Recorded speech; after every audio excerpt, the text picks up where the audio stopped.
colleague who has really shown significant leadership on this area, worked closely with it. He's been a governor for 2 terms, knows about appointments, knows about advise and consent.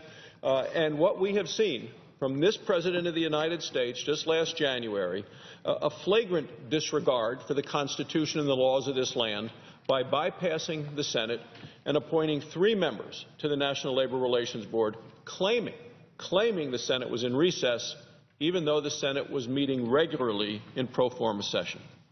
So last week, the U.S. Court of Appeals for the District of Columbia ruled unanimously, Madam President, that those unilateral appointments were unconstitutional. And it's interesting because I saw the whip of the Democrat Party on one of the television shows this weekend and said, well, you know, we need to make sure that people have plenty of time for hearings. They didn't have hearings. Madam President, the Democrats are in control of the United States Senate. They could have called hearings but chose not to. The President let these vacancies sit for long periods of time, and only in the middle of December of 2011 did he even put names up, and then summarily just a few weeks later went and did a recess appointment. The Senate was really never consulted. The Senate didn't have an opportunity to advise and consent.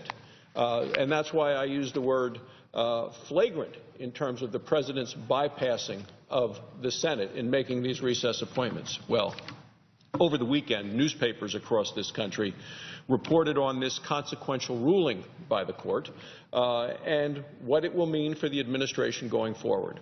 The Wall Street Journal called it Obama's abuse of power. Abuse of power. Politico said President Obama's recess appointment bet sours. Investors Business Daily reported that, quote, the court finally reins in Obama's imperial presidency. The Washington Post explained that, quote, court says Obama exceeded authority in making appointments. The Los Angeles Times reported that, quote, court rules Obama's recess appointments are illegal. Illegal, Madam President.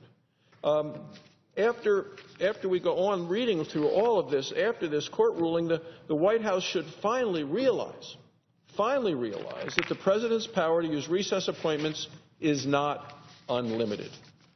The court's decision reaffirms that America's founding fathers provided the Senate, a responsibility, a duty to advise and consent, and they did it with the strong, co-equal responsibility on important nominations.